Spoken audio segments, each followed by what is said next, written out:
जोहार स्टूडेंट्स।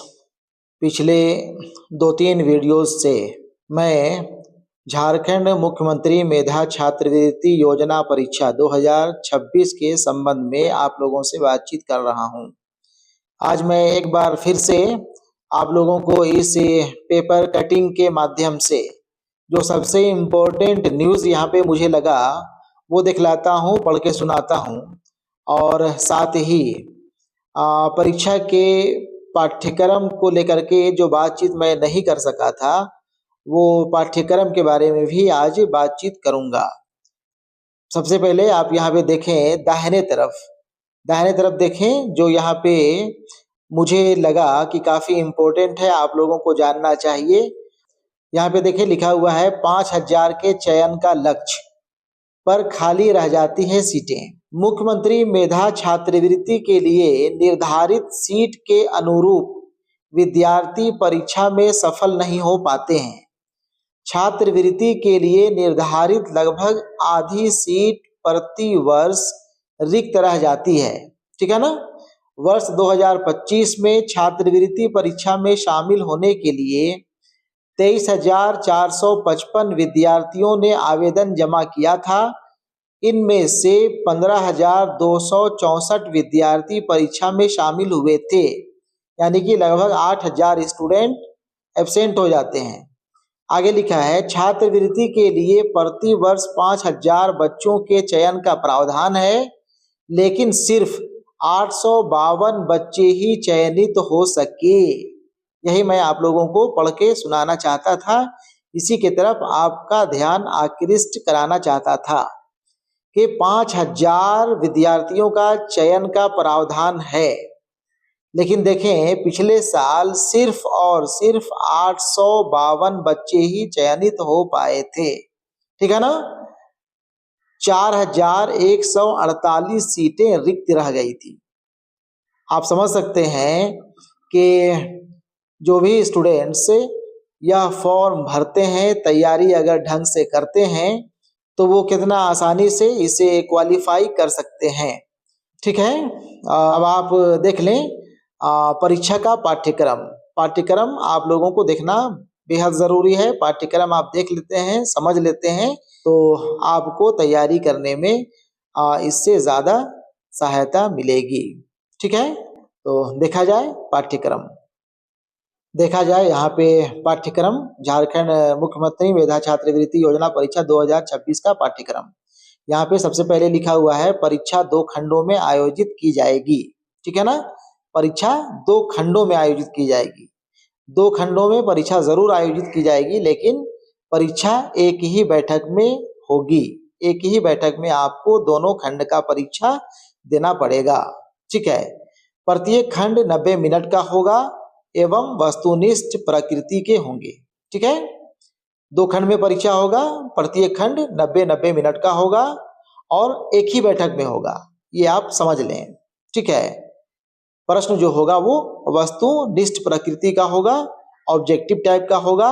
4 विकल्प आपको देखने को मिलेगा, ठीक है।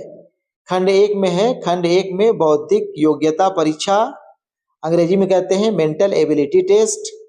कुल 90 प्रश्न इसमें होगा, जिसमें रीजनिंग, इंग्लिश प्रोफिशिएंसी तथा हिंदी प्रोफिशिएंसी से संबंधित प्रश्न होंगे।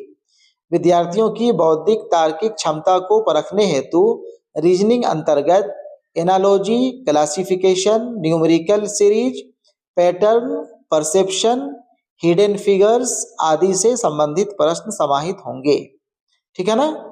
क्वेश्चन क्लास 7 एवं 8 का होंगे, यानी कि क्वेश्चन जो भी यहाँ पे देखने को मिलेंगे आपको खंड 1 से, वो प्रश्न 7वीं एवं 8वीं स्तर के होंगे, ठीक है। मैं आप लोगों को इससे संबंधित यानी कि रीजनिंग, इंग्लिश, हिंदी से संबंधित सिंपल क्वेश्चन दिखलाऊंगा। जो क्वेश्चन पहले पूछा गया है वो क्वेश्चन आप लोगों को दिखलाऊंगा और उसी क्वेश्चन से आप लोगों को समझाने की कोशिश करूंगा कि रीजनिंग में किस तरह के क्वेश्चन पूछे जाते हैं, रीजनिंग होता क्या है, हिंदी और इंग्लिश प्रोफिशिएंसी से किस तरह के प्रश्न पूछे जाते हैं, ठीक है, 2-3 सेट आप लोगों को कराऊंगा, आप लोग समझ जाएंगे कि आप को किस तरह के प्रश्न स्कॉलरशिप एग्जाम में देखने को मिलेंगे। ठीक है, इसके बाद यहाँ पे देखा जाए खंड 2 में लिखा है शैक्षिक योग्यता परीक्षा, इंग्लिश में कहते हैं एप्टीट्यूड टेस्ट। इसके अंतर्गत विज्ञान, सामाजिक विज्ञान एवं गणित विषय के प्रश्न पर सब्जेक्ट 30 क्वेश्चन समाहित होंगे। प्रश्नों की कुल प्रश्न वर्ग 7 एवं 8 के पाठ्यक्रम के अंतर्गत होंगे।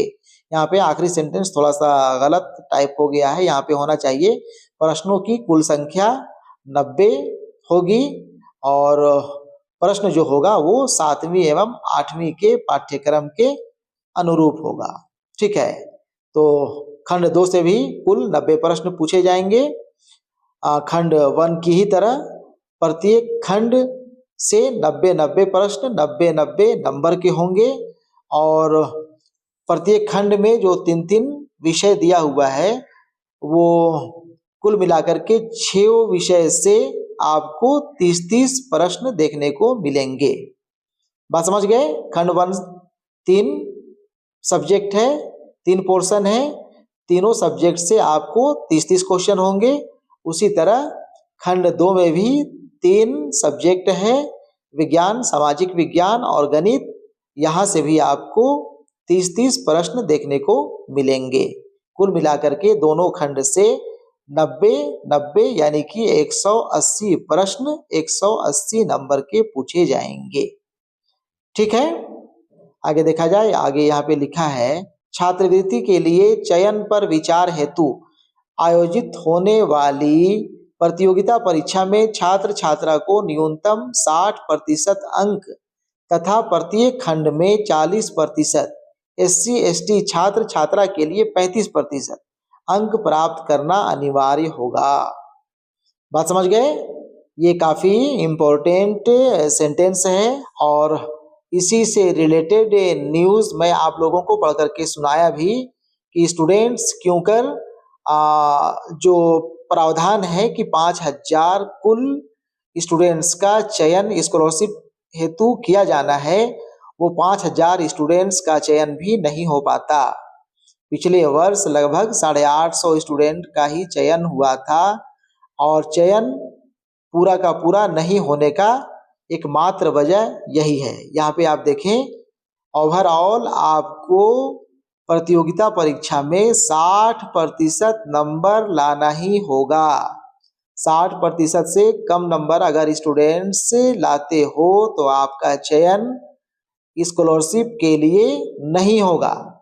और सिर्फ 60% ही नहीं बल्कि दोनों खंड के तीनों विषयों से 3 विषय से 40% अंक का लाना भी जरूरी होगा।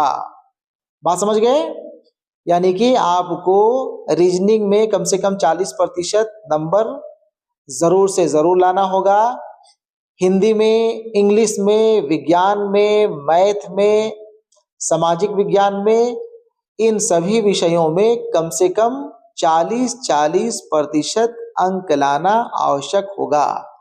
आप अलग अलग विषयों में कम से कम 40% अंक लाते हैं और ओवरऑल सब मिला जुला करके 60% मार्क्स ले आते हैं, तो आप यह उम्मीद कर सकते हैं कि आपका चयन फाइनली स्कॉलरशिप के लिए हो जाए।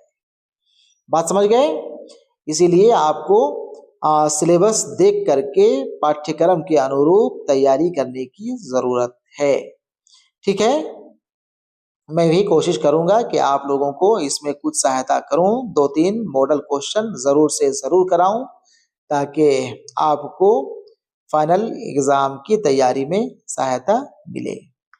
ठीक है, आखिरी सेंटेंस दिया हुआ है, इससे कम अंक प्राप्त करने वाले के चयन पर विचार नहीं किया जाएगा। ठीक है, यहाँ पे ऊपर लिख ही दिया है कि 60% या कम से कम हर एक विषय में 40% अंक लाना अनिवार्य होगा। तो जाहिर सी बात है कि इससे कम नंबर पाने वाले स्टूडेंट्स के चयन पर विचार नहीं किया जाएगा। ठीक है, मिलते हैं आने वाले दिनों में सैंपल क्वेश्चन पेपर लेकर के। ठीक है, धन्यवाद।